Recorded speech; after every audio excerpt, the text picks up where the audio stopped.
Yo, what's going on, everyone? All right, today I want to talk about how this is going to sound kind of obvious, but I feel like there's people who are confused on this particular topic.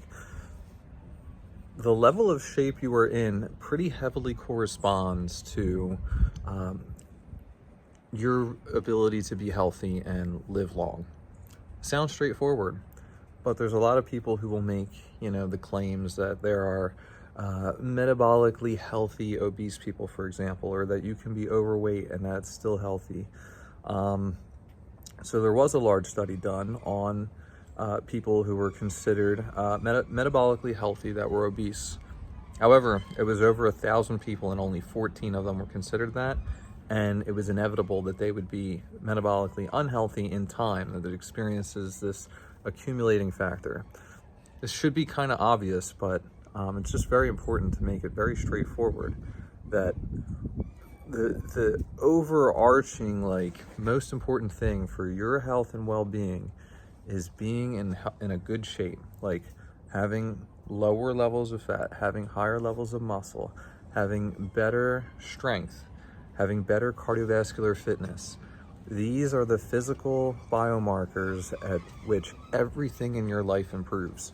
So to put in perspective, so if we're saying that, the more out of shape you are, the worse off you are, overwhelmingly generally true, then is the inverse true, that being in elite physical shape would result in elite health? And the answer to that is also overwhelmingly yes.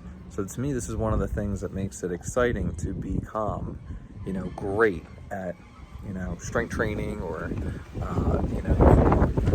you're into biking or running. So to put in perspective, if you get into the top 1% for your age bracket in strength, your all-cause mortality, meaning like dying from anything, is 3 times lower than the rest of the populations. That is phenomenal. There's not a drug in the world that can compete with that. That is insane results. And then for cardiovascular fitness, if you can get into the top 1% there, it is 5 times lower than the rest of the population all-cause mortality rate. So if at any point in any year you have a 1% chance of dying, it's now 0.2. So we're 1 out of 100 down to 1 in 500. And I mean, to me, this is pretty obvious. I mean, your heart's able to pump blood better, or you're able to be stronger. The primary ways that people die is cardiovascular disease, or older age, and their body stops functioning well, and so they accumulate more fat, and their cardiovascular fitness keeps getting worse. So just getting in decent shape is great and will benefit you, but getting in amazing shape still continues to have benefits. Now, there's obviously a level where, if taken to the extreme, that this is actually counterproductive.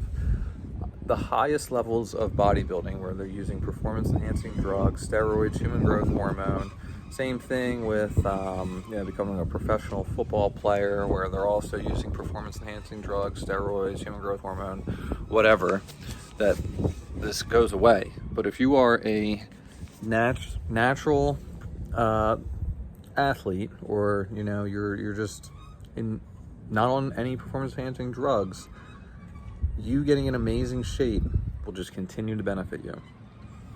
So I think that's really exciting to know. And it's also just really important to understand that this concept of being healthy at an obese body weight is not a real thing. There are a small amount, a very small fraction, 1% of people who would be considered metabolically healthy. They have their blood pressure is fine, their cholesterol levels are fine, but overwhelmingly, you give that enough time that they spend in that state, every single one of those biomarkers get worse. So no matter where you are, getting in better shape will improve your long-term health, your all-cause mortality rate going down, your overall quality of life, your general well-being, all your physical biomarkers. So if you're like me and in great shape, keep going.